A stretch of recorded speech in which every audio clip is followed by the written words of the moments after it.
tell me why it is that you started off working in the field of disability.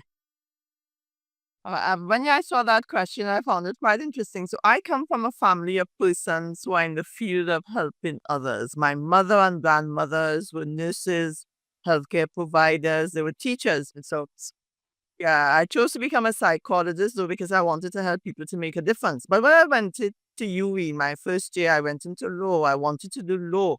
But then I got interested in studying my psychology courses. I'm fascinated by how people's minds worked and how they behaved when they were under stress. And the rest is history.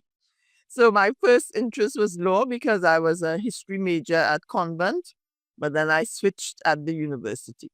Your primary interest seems to me to be mental health issues, or could you just tell us a little bit of what you mean by mental health? Because I used a term yesterday and somebody says, oh, that comes under health, but it doesn't really. It comes under disability as well. Correct, because a lot of people want to confuse mental health with physical health, and it's a separate issue. You know, as a psychologist, I did both clinical and educational, but I was very much interested in, especially with children, what prompted them to make the kinds of decisions. But if we have to give a definition of mental health, this includes emotional, psychological, physical, and social well-being. You know, it affects how persons think, how they feel, how they act. And an important dynamic here is how resilient they are when they cope under stress. You know, but so that mental illness is the opposite of all of that. The inability to cope, the inability to really rationalize and to think clearly and all of that. Because your mental well-being affects the choices you make. And of course, that has led to your interest in issues such as suicide, which I know you are at the moment deeply immersed in. In Trinidad, we're looking and decriminalizing suicide. So we're hoping to have legislation in that area. Before we go to talk about legislation, it intrigues me the fact that we have so many suicides or potential suicides around UWI in particular, around Trinidad. I mean, I know so many people have schizophrenic or suffer from depression or suicide. Why do you think in Trinidad, because I have two questions in this, why in Trinidad do we have so many people who are confronted with issues of mental health, mental illness, and also problems of suicide? Mental illness is always triggered by some kind of trauma. In the Caribbean specifically, we are always highly vulnerable to disasters such as earthquakes and floodings, and more recently in our country to illnesses and deaths, and recently the COVID-19. So if we look at the historical standpoint of the Caribbean, all of these affect persons, the impact of any disaster, whether it's human generated or natural. And this affects the mental health of our population. What is interesting is that in this part of the world, mental illness, it is not given the kind of resources and the kind of attention that it should. You know, I've always spoken about this, especially where children are concerned. And of course, if you were say in the university, many adult mental illness issues stem from childhood, stem from youth. And when you're talking especially about things like schizophrenia is typically diagnosed in the late teens to early 30s, and that is the time when children and young adults are at the university. All right. And of course, at the university comes its own kind of traumatic issues, you know, studying, bullying, parents who may have trauma Too many high. and a lot of persons not where that last Christmas. University students took their lives on the campus of St. Augustine. Every day in Trinidad now, somebody takes their lives. In the region, Trinidad was our third highest for suicide rates. Guyana first, Suriname second, and Trinidad third. But now, I think we are in fifth position, the recent statistics show, with Cuba third, Haiti fourth, and Trinidad fifth. But is there the same kind of stigma attached to mental health, to mental? Do you say psychiatric illness? Is that the correct terminology? What is the correct way of saying it? Most persons feel that illness is triggered depression or triggered by some sort of psychological issues. As I told you, I'm researching youth suicide and I'm seeing different factors surfacing here, for example. So that young persons, I think they tend to lump young persons, young adults, into the same category as adults, not recognizing that the developmental phases or the maturity is not the same. So that the triggers, I think, for young people tend to be a little bit different. So adults may be very susceptible to mental illness, having previous issues with mental illness, susceptible to depression. But when you look at young people, especially in Trinidad last year, our youngest male, 9 years old, taking his own take. And the youngest female with suicide ideation was 11. But when you look at those factors, they are not yet mature. What are the kind of impulses or triggers that would lead these young people to think of suicide? I'm thinking young children are led by impulses. So they're angry at parents. They don't get what they want. They bullied by others. They feel isolated and they make a decision to take their lives. So there may not have been a history of mental illness per se. So I'm looking at those and I have classified it in the moment. In the moment, young people tend to be very impulsive and they feel hopeless and desperate and they make that decision. So the factors are different, I think, for developmental groups. However, when you look at stigma, if we look at that word and we break it down a bit, stigma is a fear of something that is not understood. And that is what is happening with mental illness. If you look at the Caribbean, we have had a culture of silence for generations where parents say, don't tell anybody what's happening here. So that persons are very reluctant to talk about how they feel, what is happening with them. People view mental illness also as a sign of weakness. How come you're not better able to control your life? How come you're not better able to be more resilient? So persons may be viewed in a very negative way, I'm thinking, treated differently and made to feel ashamed or embarrassed about their mental illness. And as I said, the culture of silence surrounds a lot of these issues, especially in the past, which prevented persons from admitting that they needed help, from seeking the help that is out there. I was part of a GSC, the Joint Select Committee in Parliament when I was president of the Association of Psychologists in 2017. And they were looking specifically at mental health and what is the legislation that they should put in place. And some of the conclusions from this GSC committee in 2017 was the negative stereotyping and the stigmatization of mental illness led to the underreporting of it and the low diagnosing of mental illness, especially within the society. And another conclusion was that mental health professionals themselves confirmed that this phenomenon was evident. And mental health professionals sometimes are not trained, let's say, in looking at what are some of the red flags for suicide. I've spoken to many doctors as a professional, and many of them said that persons come into, let's say, emergency, the wards and so. And many of them believe the doctors that these were suicide attempts, but it's not classified as such. It's classified as an accident. Maybe the person fell or the knife or slipped when cutting. And I think, therefore, we need training and development, especially in those situations, to really, really collect data that tells us what's happening within our populations. So you have a combination of silence, stigma, shame. Do you think that has fed into the fact that we don't have any form of protection? When I consider we have no form of real protection for people who have psychiatric illnesses or who in fact might have a disability per se, because other forms of disability also carry stigma, also carry shame, and also create silence. How do you link this to the notion of the lack of protection? Because I know part of what you're doing surrounds this whole area of new legislation. Correct. And if we just go back to stigma, the harmful effects of stigma could include the reluctance of persons to seek help, to be treated, the lack of understanding by family and friends and co-workers of what's happening. And you want to hide away at your home, especially if you feel that way. So there are fewer opportunities for persons to get out there, to go to work, to go to school. We have persons and children socially isolating themselves. And this is a major trigger which leads to hopelessness, which leads to attempted suicides and then completed suicides. So it's like a dynamo effect. Now, I think lately in Trinidad and Tobago, attempts have been made to address this issue.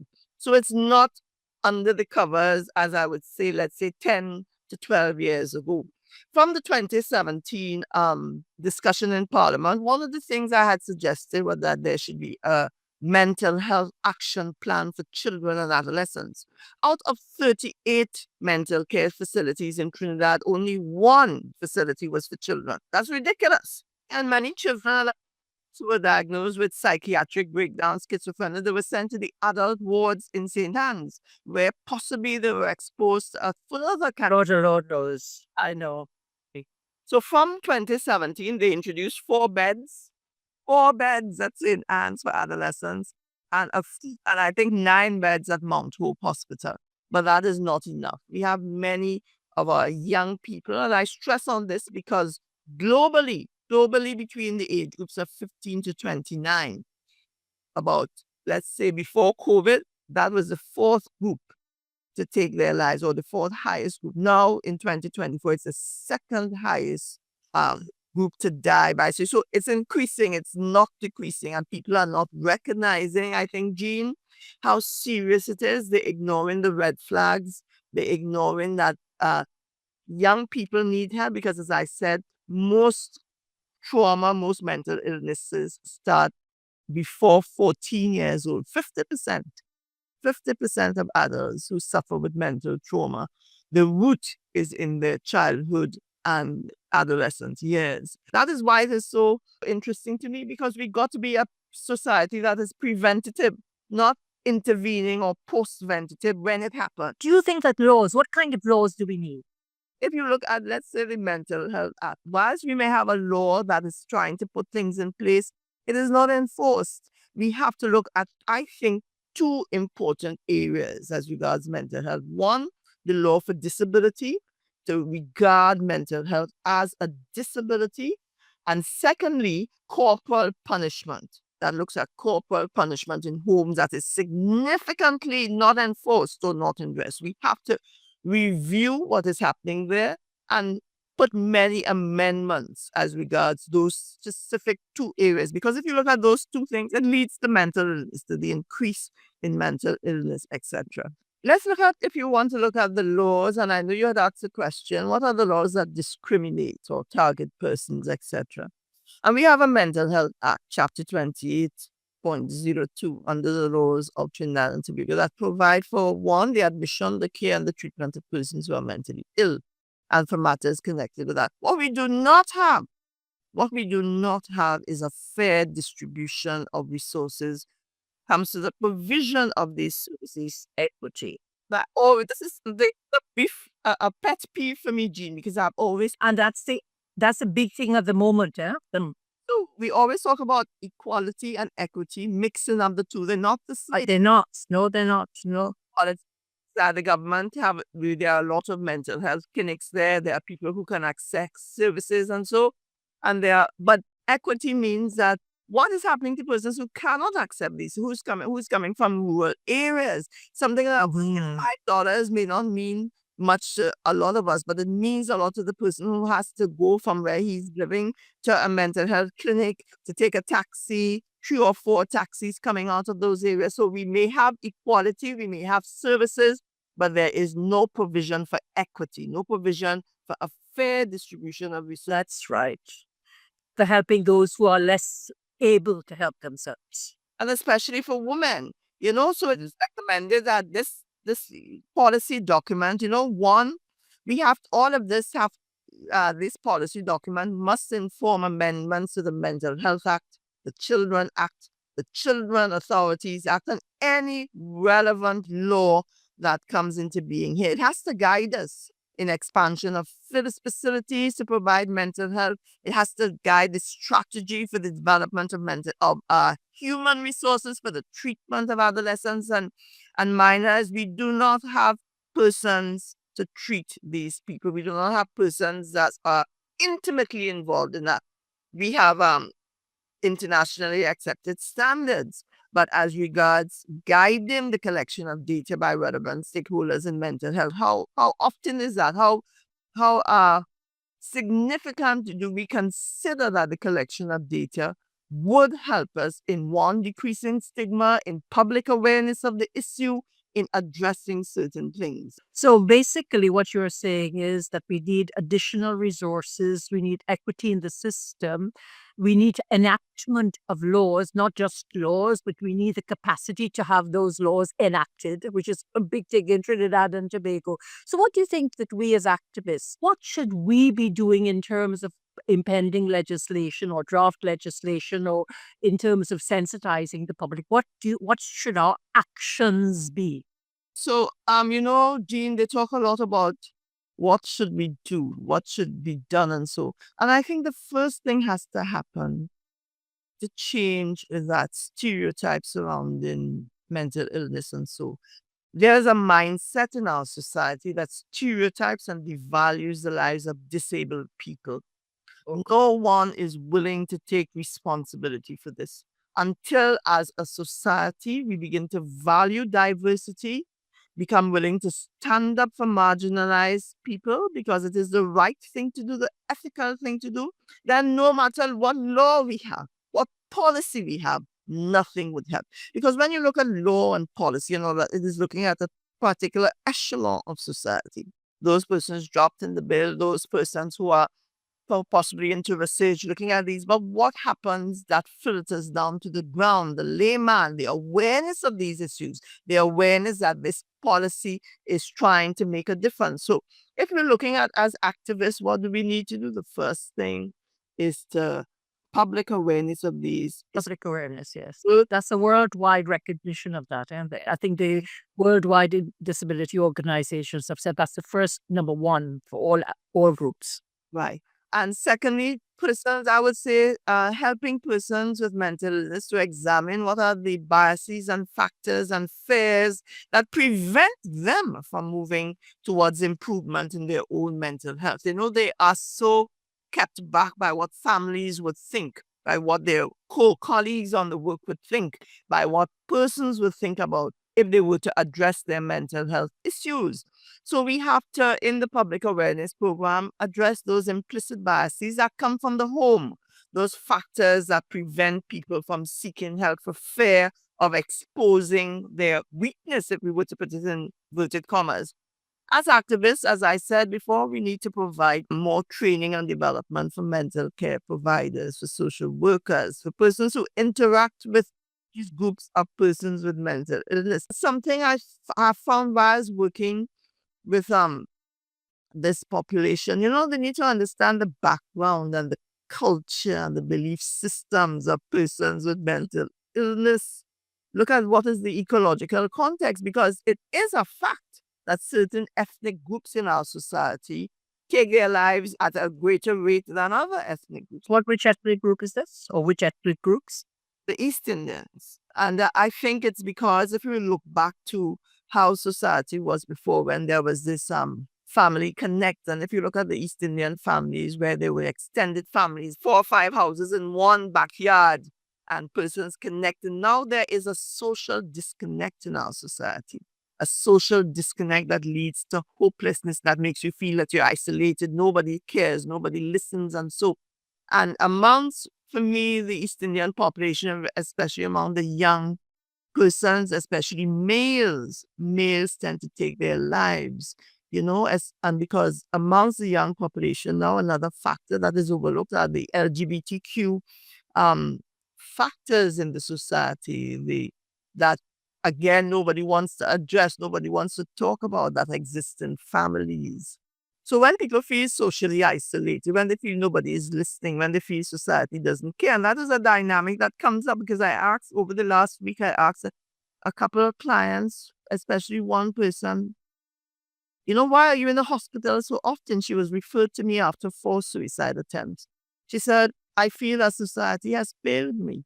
I feel that there is nothing in place for young persons, and against a backdrop of a high crime rate, of a hopelessness, of a grieving, as I call it, a blanket of grief in Trinidad that pervades our society. You have young people who are not seeing any light, any windows to give them a path. That's why I would have thought, I'm surprised when you say the Indians, because Indian population, because I found with my black students that they were far more hopeless. Maybe they may have suicide ideation, but as regards completed suicide thing, suicide ideation is 5 times higher than completed suicides. And let's say I'm a university lecturer, I always address suicide, especially because I know I have a target population of young people.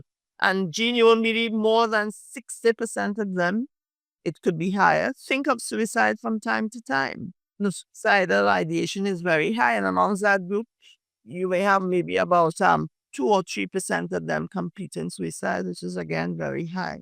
Those are the things I think that we need to address in our society as we move forward. Our history, our ecological backgrounds, the facts that persons are, sort of giving a blight to young people as if, they could fix it on their own, but they can't. We need support systems. We need more child guidance clinics, more child and adolescent centers. We can't have one child guidance clinic in the entire country. Come on. I know that amongst my own students, I could not believe how much incest there was. How many of them were intimately knowledgeable about things like incest or abuse, or, all of these things are feeding into all the problems that we're talking about, and I try to write about these things. But I don't think we also ever address these issues. So there's a whole arena, you know. As I write in some of the articles, every other woman or young girl in our society has been sexually touched or abused. Every other person. And I feel that even though that may look like 50%, I think that is increasing to 60 to 70%. Girls are And very often family. When that girl who recently died, Hannah Matua in Valsane, and that Lalith girl whose neck chopped off, 9 years old. As I said, 88% of children who are murdered is done by family members. Persons they know a higher rate than that are persons who are sexually or physically abused. I know. Yeah. So these are things, as I said, Taboo subjects, taboo. As I said, we need to attack those stereotypes, those persons who believe, let's say, and if we go back to the East Indian society, when they were looking at the Children's Act, and they said that children in Trinidad and Tobago should not get married before the age of 18. East Indian communities came out against that Children's Act. They said, you all can have how much legislation you want, but we're not going to enforce that. Because in our community, in our Hindu community, young girls can marry by the age of 12. I have so much to write. I don't know how I'm going to put this into 900 words, but is there anything that you think that you would like to add?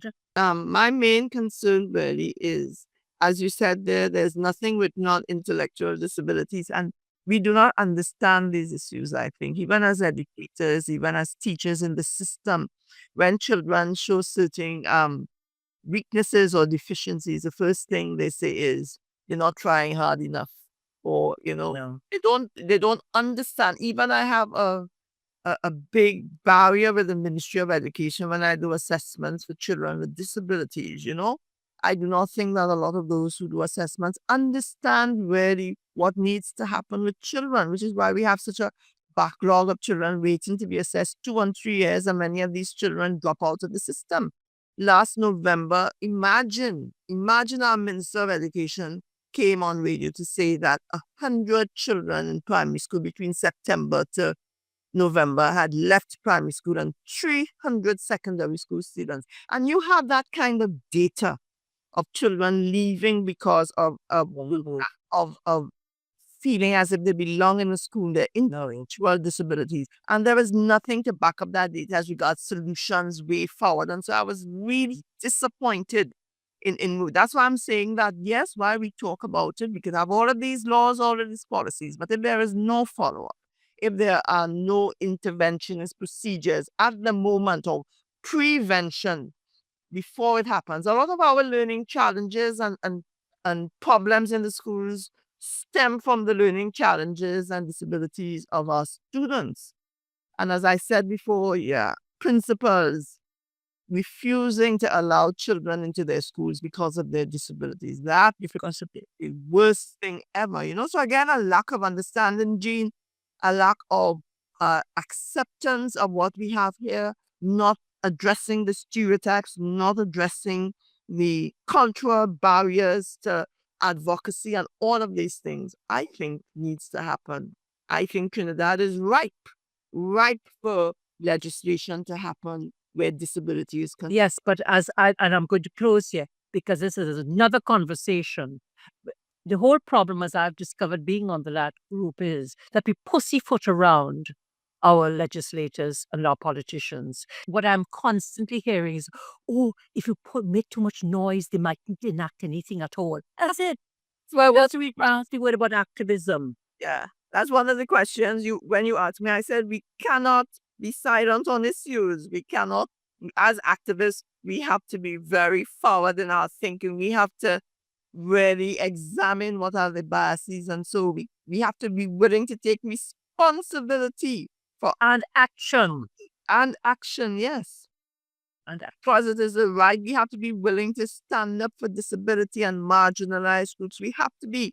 I said it on an interview, and I said our voices, it cannot be shoo, shoo, shoo, look at what is happening. We have to, and if they don't hear us, we have to say it again and again and again, knock on the door and break it down.